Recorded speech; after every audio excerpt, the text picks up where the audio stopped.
eu quero agradecer ao Joaquim e ao grupo do Winnicott desse convite. E esse convite, na realidade, começou a emergir a partir de uma questão que foi colocada através da conferência lá do Henrique sobre a personalidade performática. E que a gente começou a se questionar o que é um falso self e é um self performático, né? E fomos, quer dizer, eu quero agradecer a vocês como grupo, como inclusão, desde Manaus, quando eu estive junto com vocês, por essa capacidade, vamos dizer, afetiva que vocês oferecem como grupo e que tem tão boa elaboração intelectual, ao mesmo tempo afetiva. Vocês, realmente, esse ano de pandemia, de clausuramento, o meu contato com vocês foi uma coisa que, para mim, foi muito importante, porque me trouxe a importância desse resgatar, na exceção, algo de muito precioso que, além de estar junto afetivamente, nós construímos um pensamento e um trabalho conjunto. Se a gente foi, eu estou falando isso como um testemunho pessoal, tá? E o que me deu a entender, e eu tive uma orientanda uma vez que trabalhou com o conceito de CAE sobre a elaboração grupal. Eu acho que esse grupo favoreceu isso para eu chegar a esse título tão esquisito da minha apresentação, que é a empatia e a identificação cruzada e a sua deformação do self, né? Isso foi feito realmente espontaneamente através do contato e da somatória para o trabalho da Soraya, através do virtual, foi o do Henrique, e que veio um questionamento importante, mas que isso vai somar um pouquinho, talvez um pouco. Então, a gente fala, acho que entre o grupo da gente é muito difícil a gente ter ouvido muito falar o que é a identificação cruzada, né? É um conceito que o Winnicott vai trazer no final da vida dele e que está muito ligado a uma relação, vamos dizer, eu estou olhando aqui, que é uma contribuição dele muito pessoal ao conceito de projeção, introjeção, identificação proposta pela psicanálise clássica. É um mundo do meio entre o mundo pessoal, sonhado de criação subjetiva, e não leva em consideração a realidade externa, e o mundo onde somos adotados e leva em conta a realidade externa. Isso só vai poder ser entendido se a gente conectar esse conceito ao espaço potencial, onde vamos ter a área de transicionalidade, a terceira área de experiência, que nem é interna nem é externa, e que vai permanecer ao longo da vida da gente, né? Então, o mais importante, vamos dizer, desse conceito, ele vai trazer uma coisa bem importante, eu estou pulando aqui certas coisas, desculpa, que a identificação cruzada vai trazer o viver com o outro, se envolver com o outro, e ver com a base daquilo que ele chama, em que o mundo do meio, entre o mundo pessoal sonhado da criação subjetiva, vai sendo possibilitado e conectado com o mundo externo, né? E aí ele vai dizer que é uma capacidade do indivíduo que tem de penetrar através da imaginação e, ainda assim, de um modo precioso, nos pensamentos, nos sentimentos e nas esperanças de outra pessoa. E também de permitir que outra pessoa faça o mesmo com ele. Isso que eu li agora foi a partir de Tudo Começa em Casa. Ele vai citar isso, essa capacidade que tem do indivíduo de penetrar e imaginar os pensamentos e os sentimentos do outro. Gente, isso é a base fundamental para a constituição de grupo. Mas, no Winnicott, especificamente, ele vai trazer isso nos primórdios, vamos dizer, da relação onde existe isso em relação da mãe com seu bebê. Então, ele vai dizer que nessa identificação cruzada existe uma modalidade de comunicação entre duas pessoas que se interrelacionam num espaço íntimo pessoal e no qual se pode viver e integrar suas próprias experiências. Isso é uma condição humana fundamental, é saber que a elaboração da gente precisa do outro, que a gente não se constitui individualmente. E, nesse ponto, a humanidade, o desenvolver, a conquista da autoridade é um longo caminho a ser conquistado na nossa dimensão humana, né? E uma das coisas importantes da identificação cruzada é que ela, nessas experiências, né, o quanto funciona como um espelho.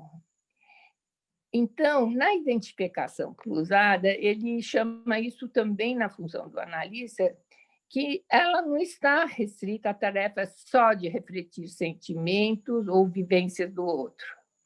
É um espelho humano que ele especifica e tem a ver com a possibilidade de estabelecer uma comunicação empática que acontece no espaço potencial, criado a partir de várias experiências que nesse espaço acontecem entre elas e que é fundamental, vamos dizer, na função da mãe, do analista.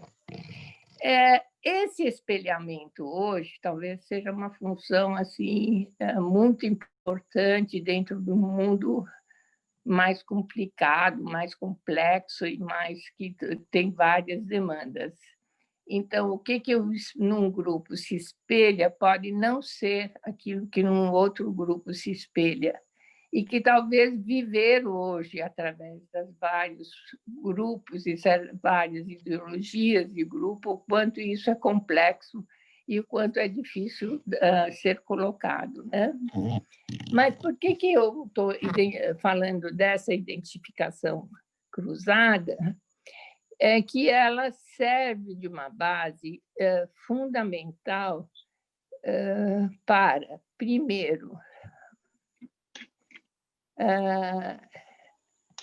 enfatizar que dentro dessa relação de uma estrutura existe uma dependência de mutualidade e que essa mutualidade vai ser um atributo essencial, vamos dizer, no caso da mãe, que ela representa também um aspecto da devoção, da dedicação. Quer dizer, não é um acaso que vai acontecer, não é qualquer espelhamento.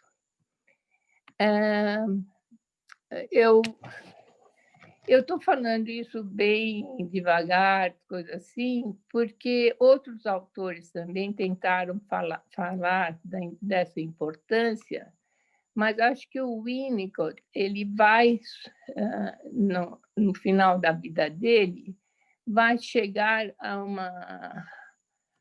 aquilo que é vivido e construído a dois e a importância do outro na nossa subjetividade, da nossa formação, na nossa constituição e a importância do grupo. Então, nessa pandemia, eu acho que talvez não encontrar o outro, não estar com o outro, não estar dentro do mundo que nos reflete, o quanto deu pane para todo mundo, e no início principalmente, e que, ao encontrar e reconstituir essa possibilidade de elaboração, o quanto foi importante esse resgate, mesmo artificial, com todos os meios e não sei o quê, sabendo que a gente está incluído e que está pertencendo a um grupo que possa nos refletir. Eu lembrei muito, eu trabalho muito com adolescente, e uma coisa que lembrei em relação a essa identificação cruzada ocorre dentro do espaço potencial. E o Saul Pena, uma vez, num livro, enquanto que eu estava escrevendo sobre adolescente, quando ele passa da relação horizontal para vertical, buscando um grupo de pares, ele vai assinalar assim, que o espaço potencial pode ser incerto, segundo as fases do desenvolvimento.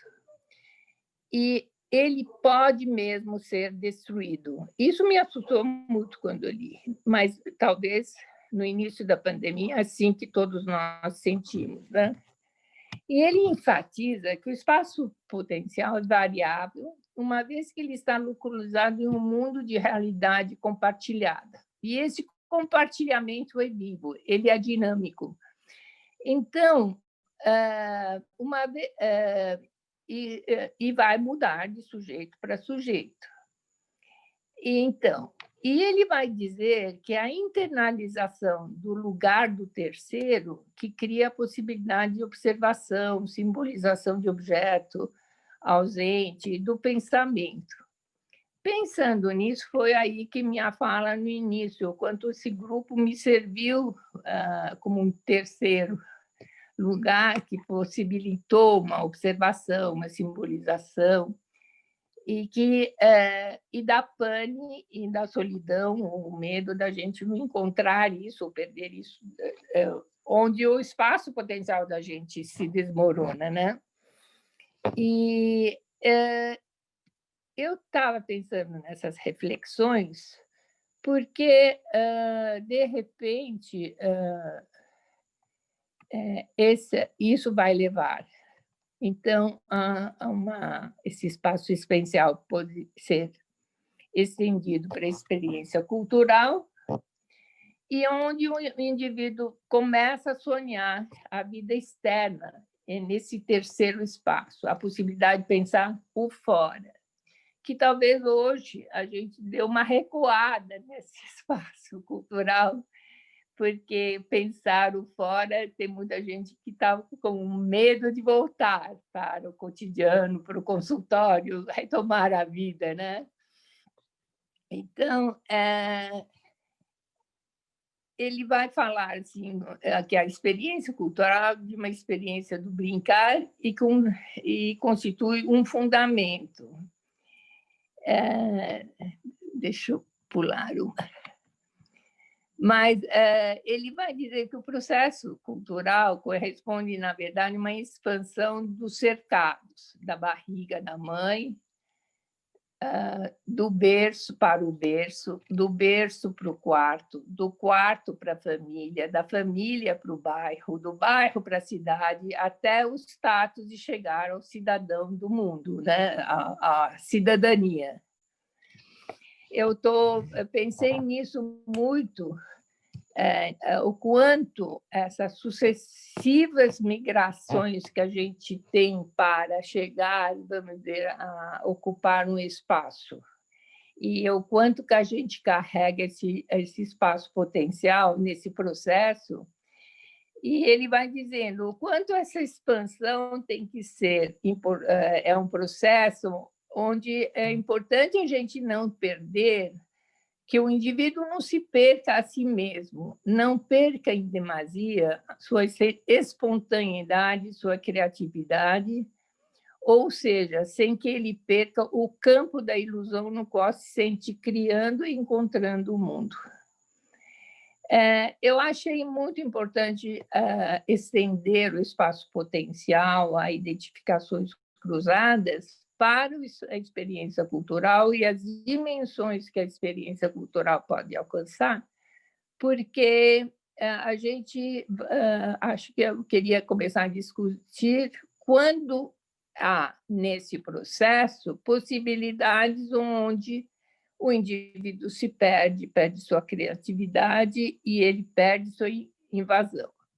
Acho que a Sueli, a semana passada, mencionou o quanto o mundo externo está nos invadindo, impedindo nossos sonhos.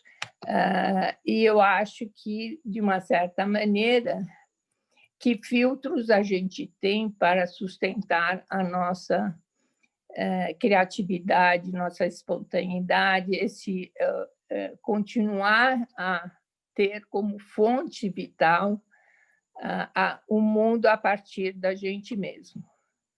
Talvez esse é um ponto crucial na modernidade. Eu não quero entrar muito em muitos autores, só vou pincelar algumas coisas, mas se quiserem até a gente entra na discussão, né? E que talvez nesse processo a gente se confronta em muitas deformações. A identificação cruzada, então, vai se basear na identificação. E eu fui no Freud atender como que ele entende a identificação, né?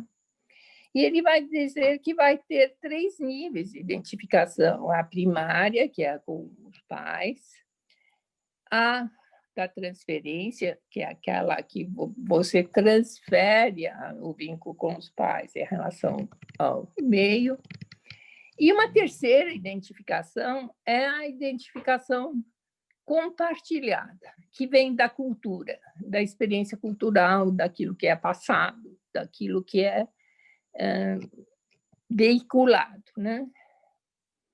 E que talvez hoje a grande problemática hoje é o quanto dentro desse compartilhar ficou, ao invés de permitir o indivíduo se espelhar no outro e poder elaborar, ele vai colocar aquilo que um espaço onde o indivíduo se coisifica, se vira um objeto para o outro, é visto como uma possibilidade, vamos dizer, de uso e não de existência, de compartilhar. Então, a gente vai começar a pensar um pouco a qualidade dos compartilhares e as deformações possíveis, e que, às vezes, eu estava falando para o Joaquim, eu vou mostrar um vídeo para vocês, onde pode haver uma deformação, vamos dizer, desse compartilhar a partir dessas identificações compartilhadas, mas que não levam a uma possibilidade de coisificação, de existência ou desenvolvimento da pessoa. Bom, eu vou continuar um pouquinho, depois a gente passa o vídeo que eu estava querendo. Então, a identificação cruzada, ele vai falar que a nossa energia que vai para outras pessoas e então permite a eles de nós e permite a eles de ser criativos. E ele vai dizer que essa identificação cruzada pode ter dimensões diferentes entre as pessoas e que está muito ligado, talvez, ao conceito de empatia, né? Que é a possibilidade de se colocar no lugar do outro, a possibilidade de usar o calçado do outro. E deixa eu ver o que mais. Eu não sei se coloco isso agora, mas, enfim, a identificação cruzada ela se assemelha muito de um outro jeito. O Winnicott pega sobre... outro dia estava falando com uma pessoa, um professor importante, e ele falou para mim, o Winnicott entendia muito de criança, mas o Winnicott também entendia mais das mães. E é esse conceito de identificação cruzada é fundamental para a gente entender que é essa capacidade de doação, de estar você ausente para acolher o outro e você ser suporte para o outro, tendo que a possibilidade de deixar o outro se desenvolver e tornar-se a si mesmo. Acho que quando ele fala de devoção da mãe, é um pouco isso. E esse conceito está muito ligado, talvez, isso se a Adriana tivesse aqui, a Denise teriam gostado, está muito ligado à relação com aquilo que o Erickson colocou como generatividade. O Erickson colocou, quase em 1950, na mesma época que o Winnicott, esse conceito de generatividade, que seria o 7º estágio da teoria da personalidade, onde o indivíduo está pronto a ensinar, promover a próxima geração, colocando-se, beneficiando o sistema social e promovendo continuidade de uma geração à outra. Ele vai dizendo isso, esse conceito me foi trazido por um orientando que lá estava trabalhando com CEOs que estavam se aposentando e queriam continuar trabalhando. E o quanto o conceito é você não trabalhar porque você precisa, ou porque... Não, é uma função social do outro e ajudar o jovem a crescer, né? Então, o conceito de generatividade, ele fala assim, de virar o espelho de volta para o outro se refletir. Não é você narcisicamente olhar você como meta, você está olhando o outro e servindo de espelho para o outro ser ele mesmo, né? É uma experiência adulta de identidade e que não há onde, através desse vínculo, você se promove e você não fica estagnado. Que a generatividade existe num estágio psicológico e liga o sujeito ao social, orbita ao redor do objetivo pessoal sujeito e cultura-sociedade para promover futuras gerações. Existe um desejo interno, uma preocupação com o outro, crença na bondade humana. Existe uma responsabilidade com o outro. Eu estou falando isso... Oi? Oi! Está indo bem? Se vocês querem fazer alguma pergunta, mas o mais importante aí, vou só concluir esse conceito que eu achei muito parecido com identificações cruzadas e a função da mãe, que bem precocemente ela faz, o quanto existe essa evolução, vamos dizer, da gente nessa possibilidade de tomar o outro como objeto de crescimento, né?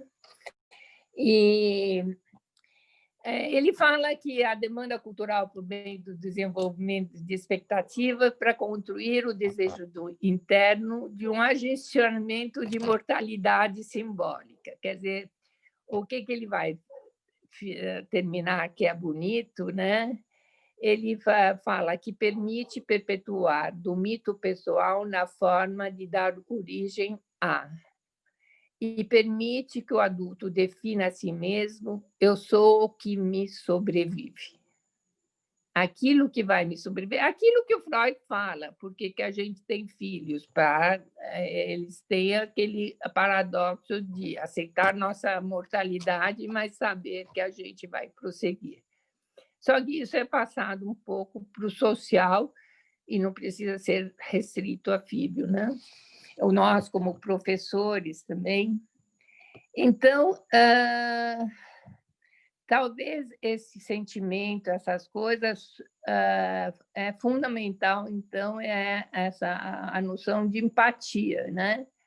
que o Ferenczi colocou bem, e o Winnicott, principalmente, ele toma dentro de uma coisa que é o conhecimento emocional, o compartilhar a experiência e o sentimento de um outro. Essa é mais a definição, não é só sentir com, essa qualidade de afetiva e de espelhamento e de estar no lugar do outro e experimentar esse sentimento, a dor do outro, né? Um instante. Nesse sentido, então, talvez o que a gente vai pensar é que, até agora, se a gente for pensar na relação mãe-filho e professor-aluno, essa promoção do desenvolvimento do outro, a ideia que eu às vezes acho que eu estou falando missa para o vigário, né? Mas eu estou precisando colocar esse conceito para colocar o self deformado, né? Então, na realidade, a minha questão foi se colocando qual a diferença entre o falso self e um self deformado, né? E se um falso self pode ser compreendido como uma defesa contra uma angústia inimaginável e uma desprocessão do self verdadeiro, sentida como ele pudesse ser aniquilado, no desenvolvimento saudável, o self iria ocupar seu espaço com uma experiência de continuidade, comunicação e continuidade de ser, mas onde há o gesto espontâneo. Mas o ambiente, para sustentar isso, precisa atender às necessidades do bebê, orientando a vivência de uma ilusão onipotente, né? Talvez o que eu estava tentando colocar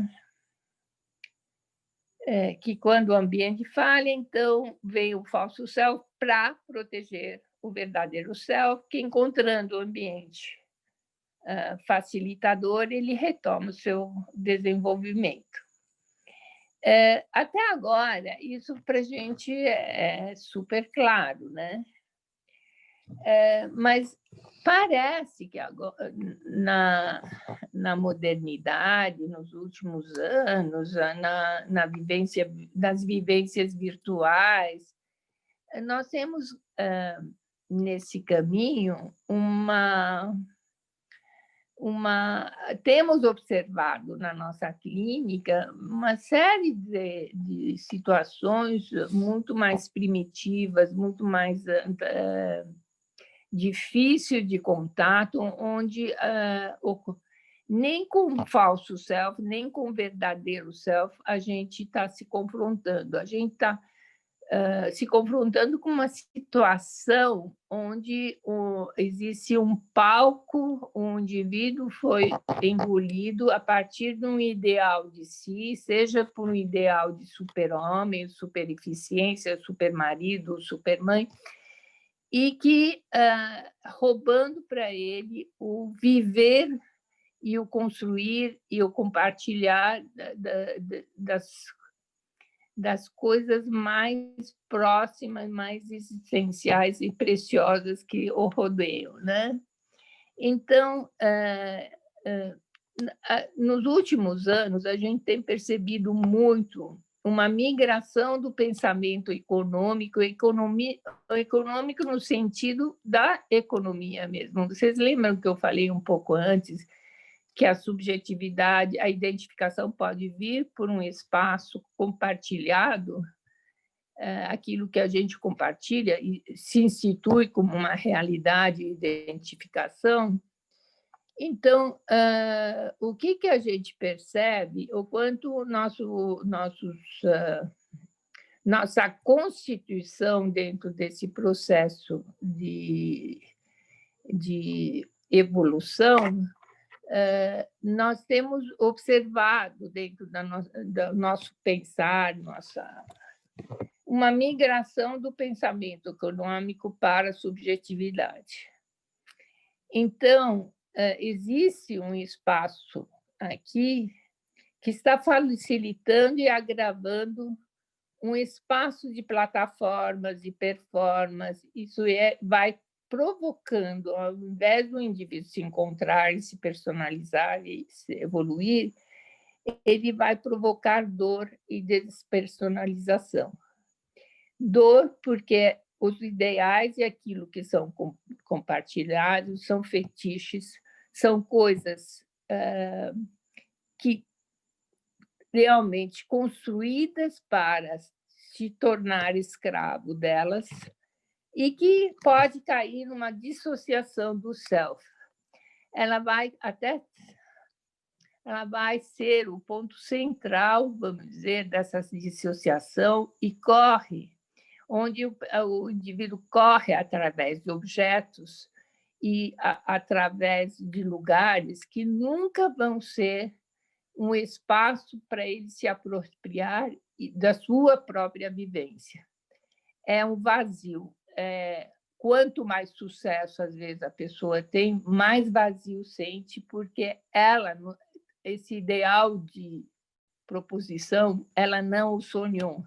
Ele é construído artificialmente e torna você dependente dessa. A gente vê sofrimentos, às vezes, da pessoa que pode... Eu estou lembrando, muitos anos atrás,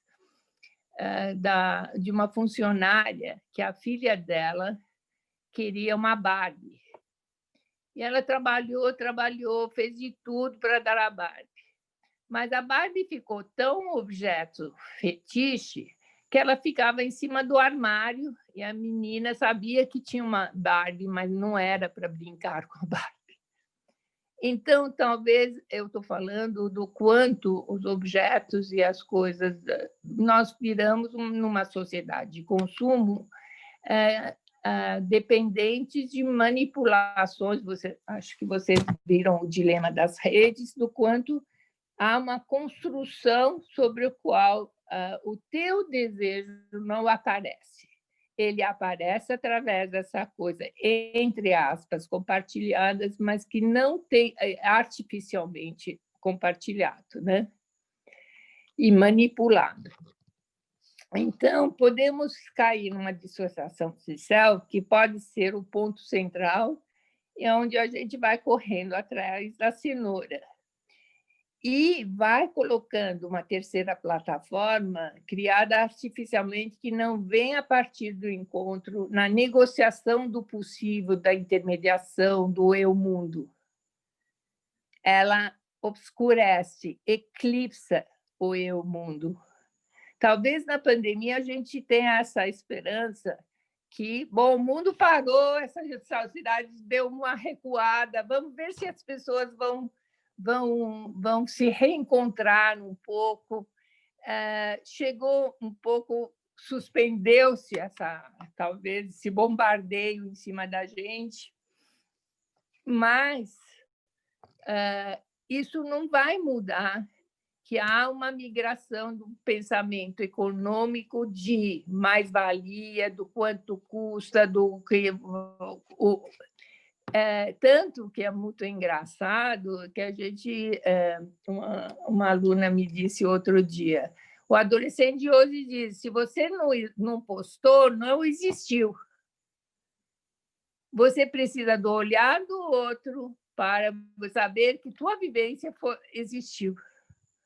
Então, essa ideologia, talvez, dessa fragilidade, da inconstância e da necessidade da troca de objeto e a rapidez que isso ocorre, não dá, talvez, um tempo de apropriação e de uma experiência compartilhada.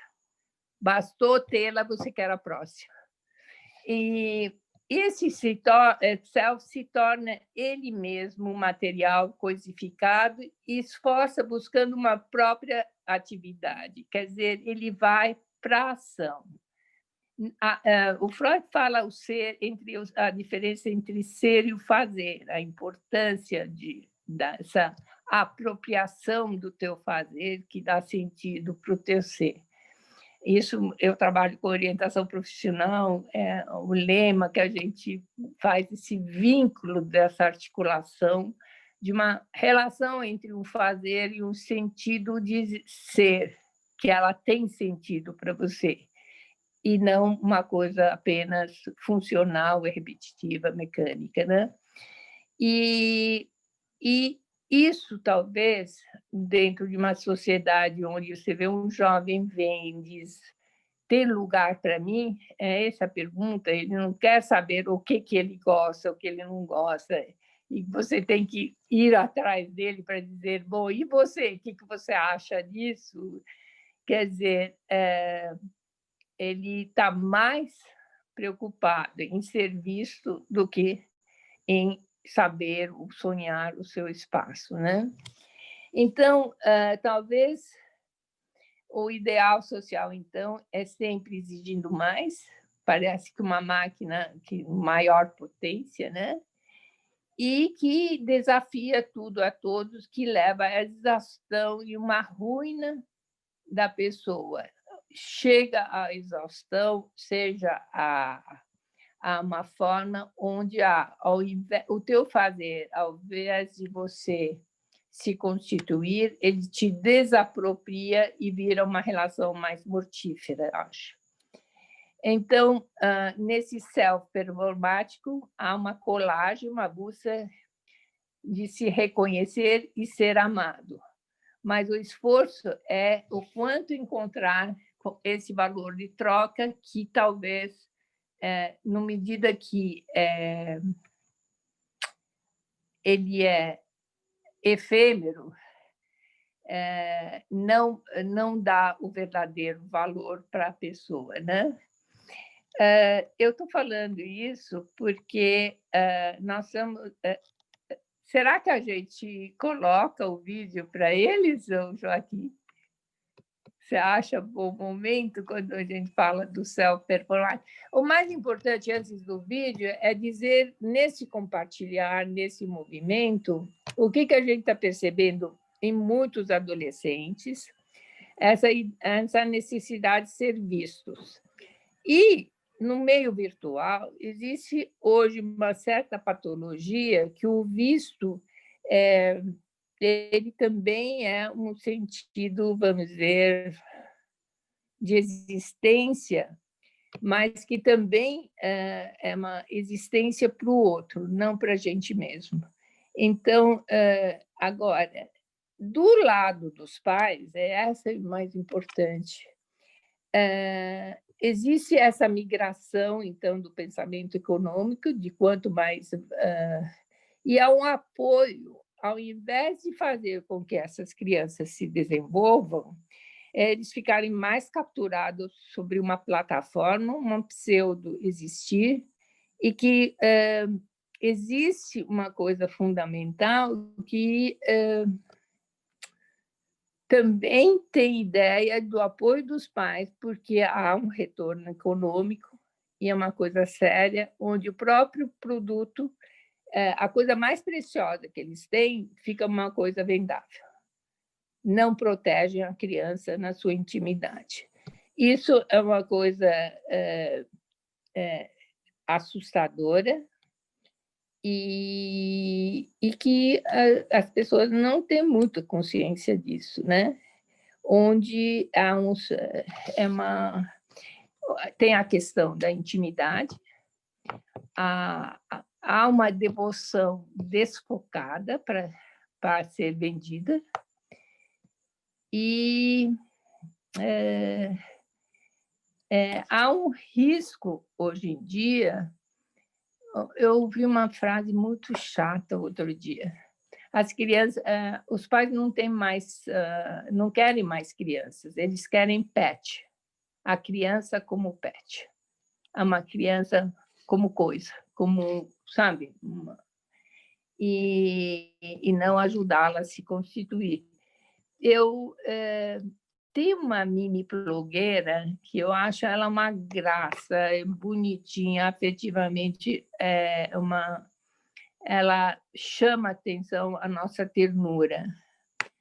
Mas se a gente vai analisar friamente, em função disso que eu estou falando, do self-performático, do uso dos pais da criança sobre ela, atrás de tudo isso existe talvez uma violência muito grande, não percebida, e que é difícil, até é uma coisa assustadora, né? Eu só peguei um trechinho, acho que muitos de vocês conhecem. Eu não conhecia, fui apresentada por uma menina que estava me ajudando com o PowerPoint, e eu vi só um vídeo dela. No início achei uma graça, mas pegando do jeito que eu estou falando, é um alerta onde há uma sutileza, mas é uma...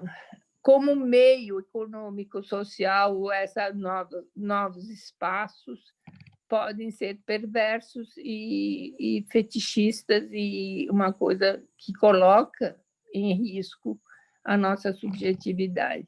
Você quer passar, Joaquim? Pode ser o terceiro ou o segundo, como você quiser. Não precisa mais passar os curto. 3? Pode ser, se você... acho que o pessoal vai gostar. Vamos passar os 3, que eu acho que são vídeos curtos. São bem curtos. Sim. E que a irritação dela é que ela queria ter dólar. Aí a mãe diz, dólar? Sim, dólar, eu quero mais dólares. Você pensa, uma criança de 3 anos pedindo dólares, quer dizer, é uma coisa assim, é muito engraçado. Aí ela fala, olha aí no meu potinho, tem 5 dólares. Então, de repente, a ideia,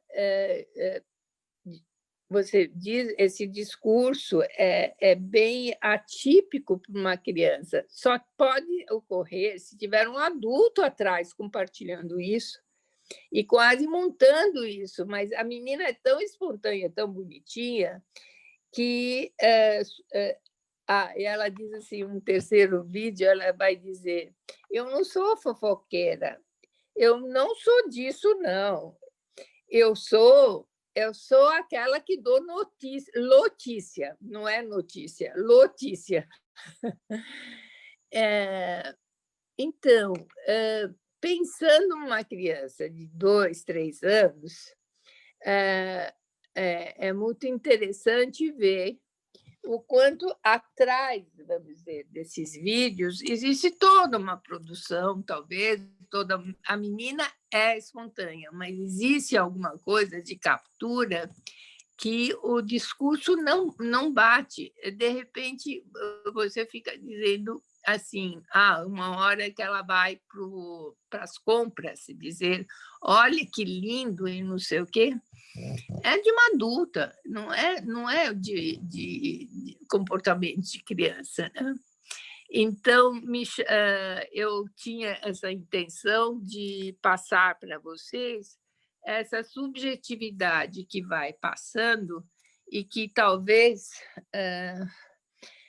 que ajuda a esse self-performático comprometer uma sintonia e que vem a partir, talvez, de algo que se migrou dentro da subjetividade, da gente se tornar visível, ser consumida, ter quantos likes, ou ser visto, e que o mundo hoje da intimidade e dessa vivência compartilhada, através, às vezes, de pais que deixam uma criança em frente de televisão, mas não estão junto para processar a intensidade de vivência que essa criança está junto, o quanto vai deformando e distanciando essa elaboração, vamos dizer, dos sentimentos e da constituição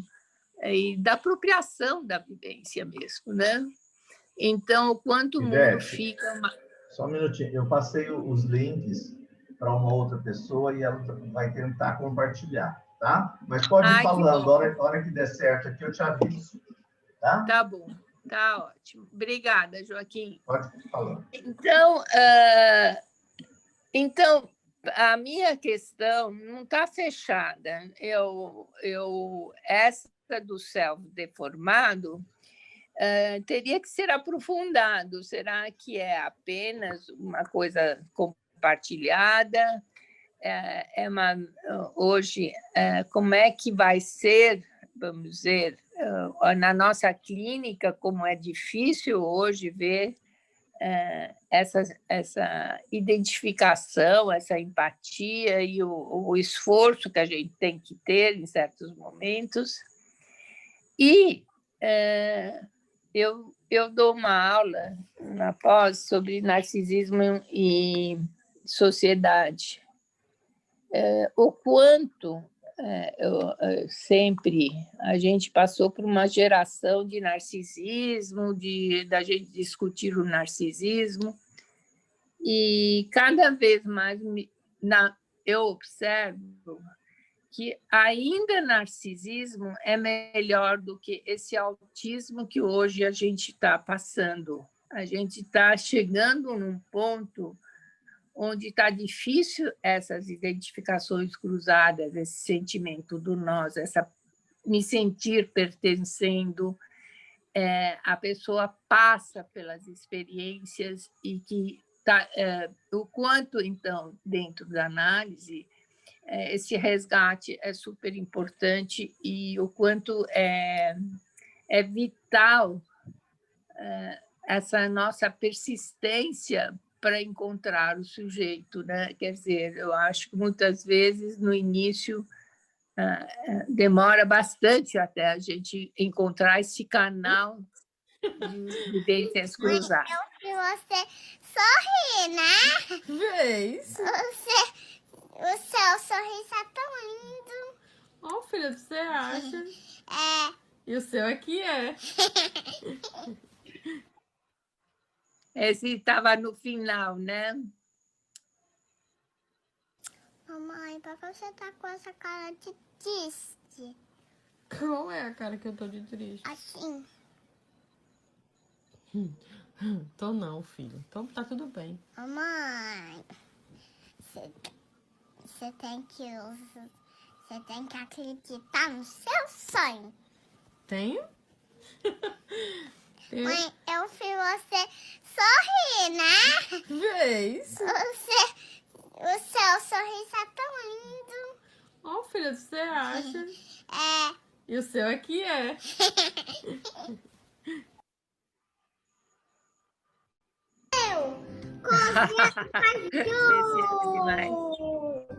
Gente, hoje a gente vai fazer casadinho misturado com biscoito.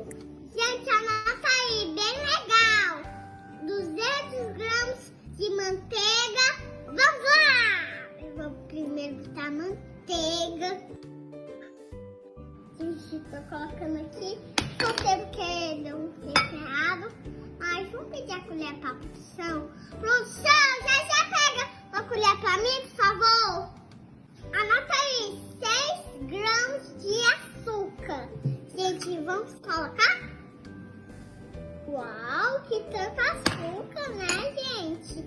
Mulher, agora sim eu fiquei de tempo. Colher rosa, gente.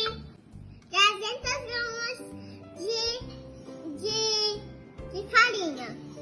Gente, não tem aperto não, gosto. Senão não vai fazer o catecismo. Uau!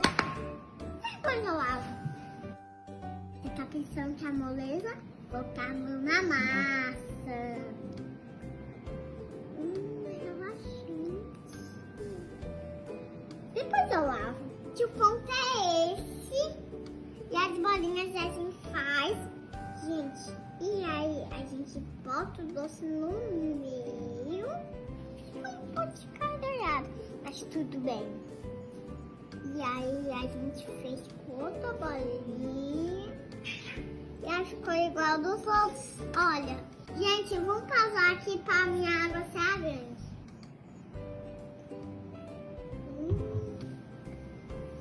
Assim, a gente pode fazer. Gente, a gente precisa se hidratar, né? A gente, na hora que a gente tá fazendo uma coisa, olha. Beber água serra grande. Deixar aqui no meio. Gente, depois de a gente terminar os casadinhos, a gente volta 5 minutos pra tonal, gente. Senão vai queimar. Gente, olha meus biscoitinhos. Gente, vocês dizem se eu sou a melhor fazedora de biscoitos ou não. Gente, eu vou beber minha água serra grande, vou comer o meu biscoitinho e um beijo pra vocês. Tchau!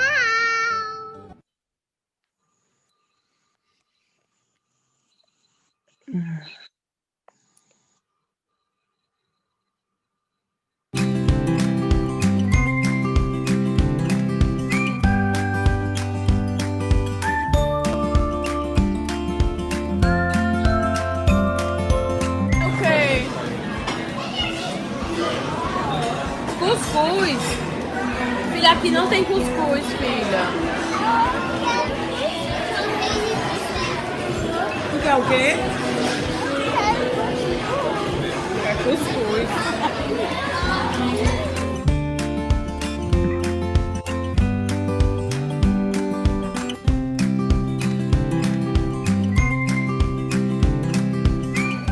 Tá feliz, filha? O que é que tu tá comendo?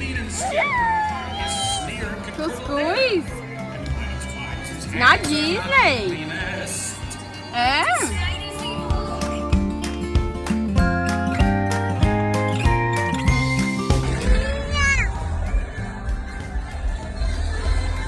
O que é isso na tua mão? Não é?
Foi, filha? Filha, mas aqui não tem nada de fogo, filha, pra acender. Foi pro teto.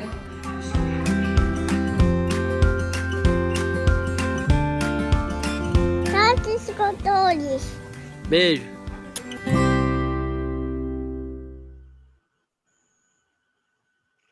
Então,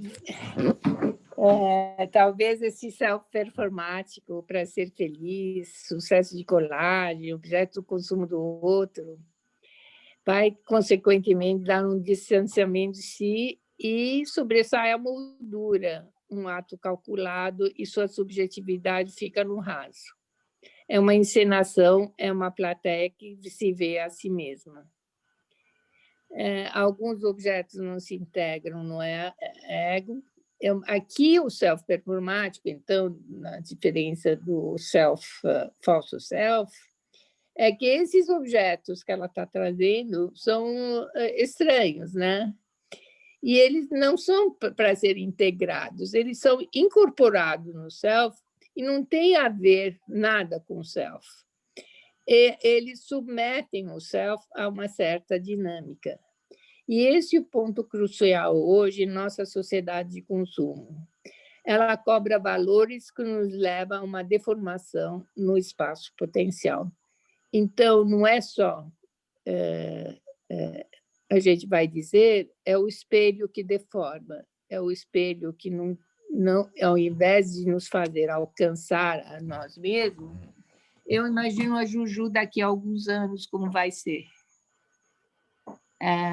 Dentro de sua performance, seu sucesso, e dizer tchau para os seus seguidores anônimos, sobre o qual pode existir indiretamente, através talvez a mãe diz que ela ganha dinheiro com isso, e que ela faz anúncio da água, e, de uma certa maneira, esse cozinhar, que podia ser um brincar autêntico, de entrada e saída e negociação entre o ideal, vira uma performance. E ela, engraçado, eu estava falando do Joaquim, eu estou até com dó de mexer nela, porque ela toca na nossa ternura, né? É uma coisa assim, muito fofa, mas atrás disso, a violência a longo prazo e usá-la como uma coisa é assustador. Então, eu não sei, depois, se vocês quiserem, eu tenho algumas... eu fiz uns slides aí, né? O mais importante nesse self-performático é a busca de visibilidade, e é uma era de imagem onde sentimentos são esquecidos. Isso pode levar a um ataque à sua própria existência. Nessa performance, não tem medida, não tem limite. À medida, o sujeito se perde a si mesmo e se torna uma relação mais de distanciamento do que de encontro. Aí, talvez a gente pode pensar o quanto no espaço da análise somos desafiados, vamos dizer, quando alguma pessoa vem buscar a análise, a não ser confundidos com esse self-performático que encobre e obscurece a relação, né? E, não sei, eu vou deixar por aí para a gente abrir uma discussão. O que vocês acham? Está ótimo, Ivete. Acho que sim, acho que podemos abrir a discussão, mas muito obrigado. Parabéns. Imagina. Acho que dá uma boa conversa, né? Eu concordo com você, a Juju mexe na nossa ternura. Nossa, ela é uma graça. Mas eu fico morrendo de pena, né? Eu fico morrendo de pena de vê-la e de perceber os pais por trás, né, disso, e imaginando o que pode vir a ser, né? Daqui para frente. Porque ela pode crescer com essa ideia de performática, de sucesso, e ela pode não ter sucesso, né? Como ela vai lidar Eu tenho com isso? 2 casos assim de criança que obteve, essa virou artista, e na adolescência ficou um adolescente chato. Então, o que aconteceu? Ela sempre busca o que ela teve antes, mas não encontra uma resposta da mesma proporção, e aí é um grande sofrimento, né? A coisa complica. Acho que complica muito. Eu posso fazer só uma colocação? Claro, Ivete, no primeiro videozinho da Juju, aquele momento em que ela fica, eu vi que ela passou por 2 situações assim, bem rápidas, né? Que eu pensei, ali pode ser ela verdadeira, ela, Juju, quando ela fica preocupada dela não corresponder à expectativa da mãe, e muito aliviada quando a mãe diz, não, mas está tudo bem. Né? E ela tenta até seduzir a mãe, dizendo, mas seu sorriso é lindo, como quem diz. continue sorrindo, porque você sorrindo eu posso continuar a minha performance. Pode ser mais ou menos isso? Márcia, o que me preocupa é quem está segurando o vídeo que está sendo filmado. Essa intimidade que foi para a cucuia, né? Foi para a cucuia, é isso. E essa mãe quer não dizer, tem que isso ficar triste. acontece entre mãe e filho. Você Mas está é a assim. crueldade dessa mãe, né? Porque ela não estava triste. Não parecia uma mãe triste, parecia uma mãe tentando promover o espetáculo. É uma mãe Manipuladora. É uma mãe câmera de filmagem, não é uma mãe, né? Uma máquina de fotografar a menina. E por isso que eu acho que o uso que ela pode ter, né? Sim. Quer dizer, ela usa a menina como uma função de uma coisa, né? Como segunda... não está na busca da intimidade, né? Sim. Interessante. E ela fica muito preocupada com a mãe triste, né? E aliviada quando a mãe anuncia através de um sorriso, que pode não ser nem um sorriso, pode ser até um sorriso falso da mãe, ou um sorriso mais de estar satisfeita porque a menina entrou nesse jogo, né? Não sei se foi um sorriso de ternura, mas a menina se angustia quando a mãe não sorri e se alivia com o sorriso da mãe. Quer dizer, ela tem uma tarefa também de manter a performance, de se manter nessa performance para manter uma mãe performática também, né? Mas o mais importante é diferente daquela bebê que vai atender a mãe para conseguir a mãe sobreviver. Essa mãe é totalmente deformadora. Deformadora. Eu acho que ela assume a função materna de uma forma performática também. Ela usa a filha. Né? Total. Vete. Oi. Maria Neide. O Ferenc, ele fala sobre 3 possibilidades traumatogênicas decorrente da incapacidade do adulto em acolher as crianças. E uma delas é o terrorismo do sofrimento que impõe uma inversão onde a criança é levada a desempenhar o papel de cuidador. Ele fala mas isso, quando o pai e a mãe, na época do Ferenzi, quando o pai é fragilizado, quando ele... Vocês viram um filme do Kurosawa, do Descadem? É um filme que a criança cuida do pai, que era bêbado e vive num carrinho, e ele que vai buscar comida, ele é cuidador. Mas há uma incapacidade, vamos dizer, do pai mesmo, dentro de situações familiares mais complexas. Aqui há uma fetichização, um desfocamento, uma coisificação dentro de uma dinâmica onde há uma dissociação mesmo, é isso que eu estava dizendo. A Juju vai ser traumática pelos seus efeitos a longo prazo. No momento, ela está dentro de uma relação correspondente, entende?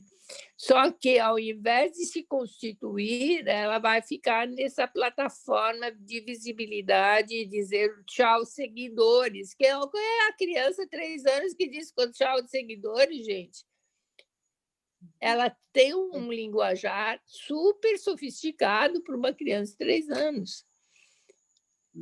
Entendi. Eu não estou fazendo fofoca, eu estou fazendo notícia. Ela nem mal consegue. Mas isso que você está falando é importante, porque essa ideia das crianças ser sensíveis ao humor dos pais, seja por traumatismos, às vezes os pais entram em depressão, elas sabem sentir isso, conviver com isso, pode fazer essa inversão mesmo, Mas a ideia que vem quando há perversão nessa relação, há uma perversidade mesmo, existencial. Talvez os pais nem se dão conta disso, mas dentro da coisa você vê uma coisa importante para a gente, pelo menos, estar atento. E eu vejo isso adolescentes, em 10, 11 anos, elas ficam no celular, tentando com todas as coisas, produzindo vídeos para alcançar a plataforma, a meta fica a plataforma. Né? E são novos meios, quer dizer, a gente está se confrontando e vendo como que a gente vai abordar isso. Não... se há alguma coisa que a força vital pode ser maior e outras áreas irem bem, tudo bem, sei lá. Mas isso que você está falando do Ferenczi, realmente, essa ideia do pai fragilizado, ou essa missão que as crianças têm em relação aos pais, saindo do seu lugar, é uma coisa que fica um buraco na existência porque fica adulto antes do tempo. E isso que a traumatiza, né? Não sei se é... Oi? Fátima, por favor, Fátima. Então, você falou agora Você falou algo que eu já tinha pensado de outra maneira, quando você falar, não sei como é que vai ser essa força vital, né, dessa criança para poder reverter tudo isso. Né? Eu vejo vídeos como esse, no primeiro momento eu sou capturada pela ternura, acho divertido, daí a pouco eu começo a sofrer, começo a entrar em sofrimento. Né? Eu fico pensando na vida dessa garotinha e lembrando muito até da minha geração que assistiu os filmes famosos da década de 50, 40, aquelas menininhas americanas encantadoras e que o futuro delas foi desastroso. Né? Uhum. E aí, pensando nessa deformação e vendo tudo isso que esses pais estão fazendo, eu fiquei me perguntando assim... quer dizer, aquilo que foi deformado, de alguma maneira, teve uma forma. A minha pergunta é, será que foi possível haver uma formação de algo, né, de algum mínimo self? Porque, assim, que força é essa desse ambiente que vai deformar mesmo? Quer dizer, é como se já não tivesse muita coisa ali para sustentar até essa reversão que você falou. Será que vai ter vitalidade, vai ter força para reverter todo esse processo? Porque se o falso self vem para proteger o verdadeiro self, e aí em situações em que houve essa deformação, que self era esse que estava se constituindo? Né? Quer dizer, que mundo é esse? Que essa conjugação de fatores desse mundo tão invasivo com uma condição de extrema fragilidade, né? Parece que, assim, que a deformação está sendo muito, muito fácil de ser feita. O que você acha disso? Eu acho que cada vez mais, vamos dizer... Antes a gente vivia em ambientes, grupos constantes. A gente tinha anteparo quando havia uma pessoa que te violentava, o outro te consolava. E hoje as famílias ficaram muito nucleares e muito centrais, quer dizer, não tem mais essa família extensa, onde a pessoa pode passar uma semana na casa da tia, quando o meio fica difícil, tem raiva, elabora. Espaços de convivência. Então, cada vez mais o sujeito está ainda a independência com conhecer o mundo através dos filmes, daquilo que o meio de comunicação passa, cada vez o nosso mundo está mais restrito. E que talvez esse é o problema também, quer dizer, porque a sensação que me dá essa você está falando qual é a riqueza que você pode ter, quando falei do espaço cultural, você passa do berço para a escola, para a sociedade, tudo. A gente chega até lá ou a gente fica nos primeiros estágios e cada vez mais gente, dependendo dos pais, não saindo de casa, sabe? Não se expandindo para o social, né?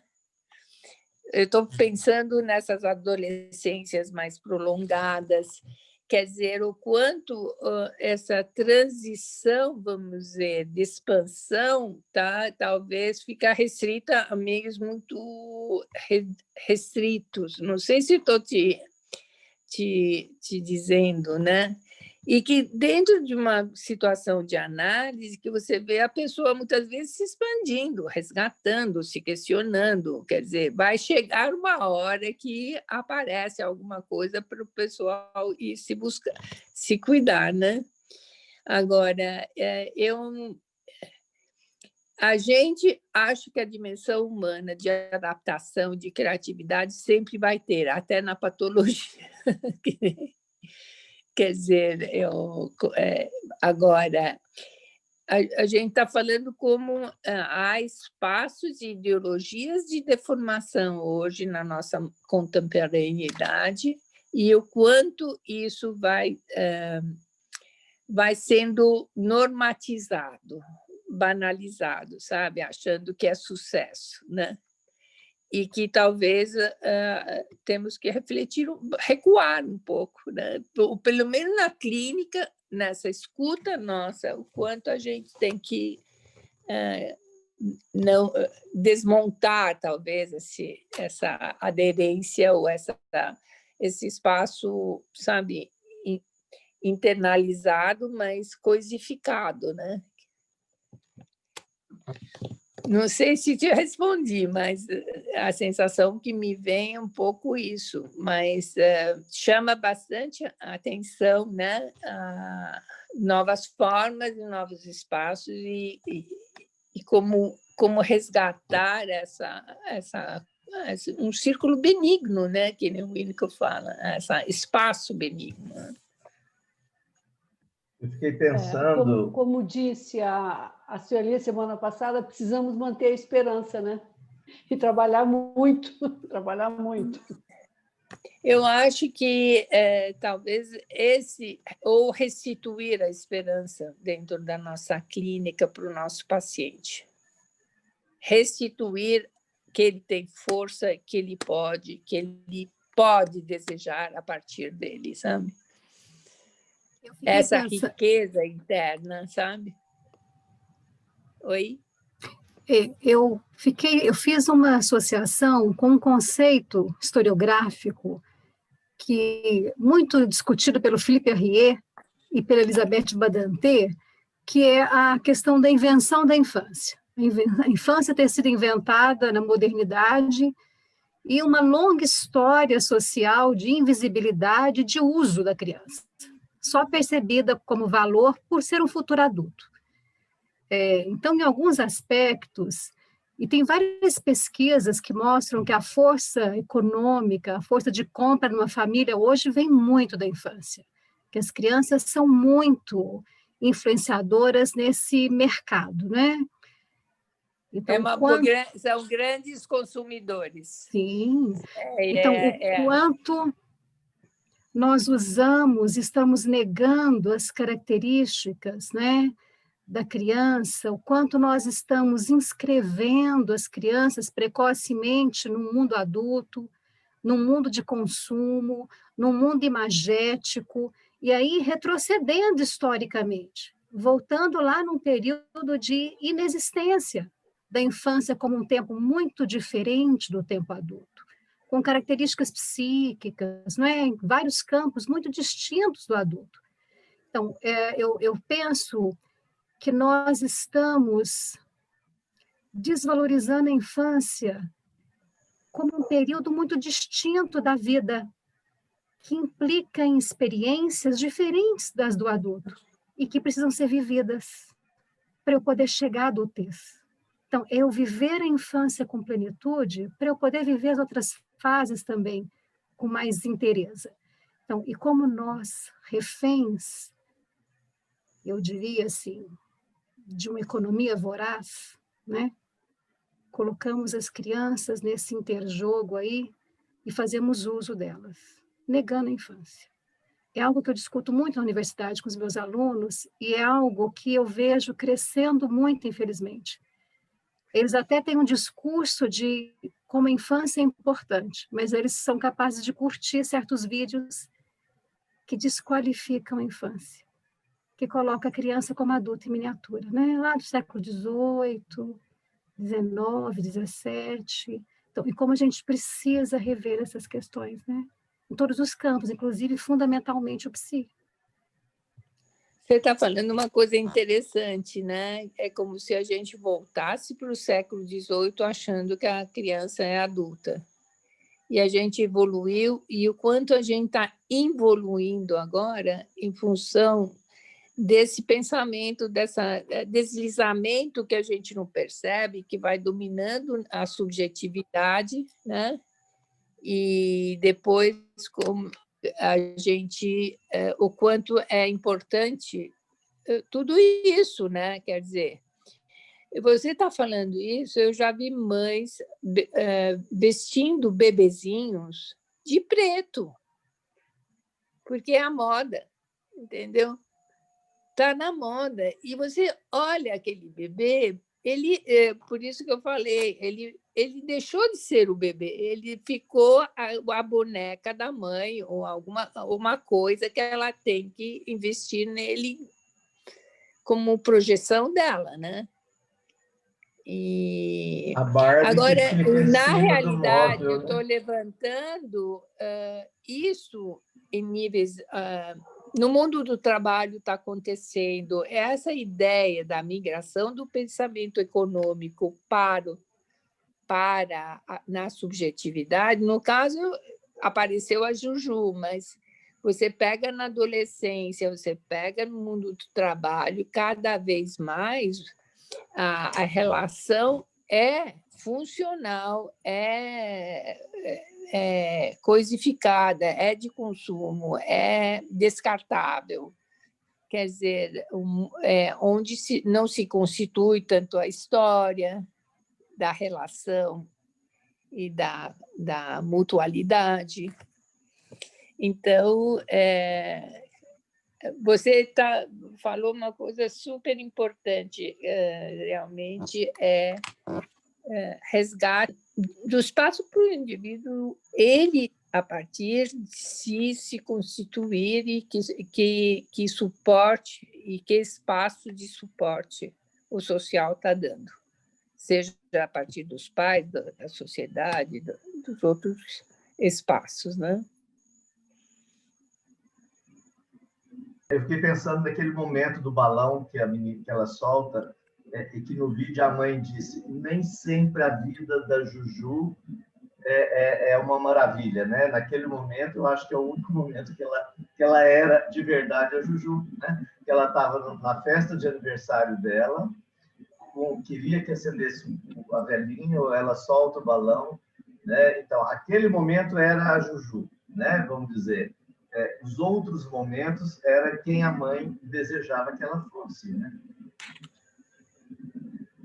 Você está falando o soltar o balão, o único ato espontâneo que houve, né?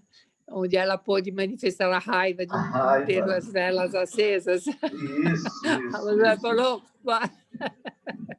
é verdade. Ivete. Oi. Oi, você conhece o trabalho do Instituto Alana? Alana? Alana. Eu gosto do trabalho deles, que traz uma crítica sobre a questão do consumo, né, e valoriza a infância. Que legal. Instituto Não, Alana. não conheço, não. ele vem discutindo essa questão da infância como produtora de produtos, de consumo, etc. Inclusive, dependendo da época, né, já houve época das crianças serem foco de empresas de turismo, são aquelas que escolhem as viagens da família, etc. Inclusive mostrou a viagem à Disney, né? Então é todo um nicho de propaganda em cima dos pequenos. O Instituto Alana tem um trabalho de proteção da infância nesse sentido, bem, entre outras coisas, bem interessante. Eu queria te perguntar... Desculpa, pode falar. Não, pode falar mesmo. Completa teu pensamento. Era só lembrar de saber se você conhecia esse instituto, e eu queria te perguntar sobre a questão que você disse sobre o trabalho, a questão do ser e do fazer, né, no seu trabalho de orientação vocacional e etc., que eu achei bem interessante esse ponto. Eu trabalho de uma forma psicanalítica, onde a eleição do trabalho tem a ver com alguma coisa de reparação, com vínculo. Na realidade, a orientação profissional que a gente faz na USP era a partir do Bohoslavsky, que é psicanalista, que tem a ver com Breher e tudo isso, e que tem a ver com um vínculo que tem a ver reparatório, ou que você não escolhe por acaso. As escolhas não são por acaso e que tem que ter esse sentido. Quanto mais consciente ficar esse sentido, você ajuda a construir um vínculo onde há essa dimensão, vamos dizer, onde teu fazer tem algum sentido para você, e que, na realidade, é uma forma de realização.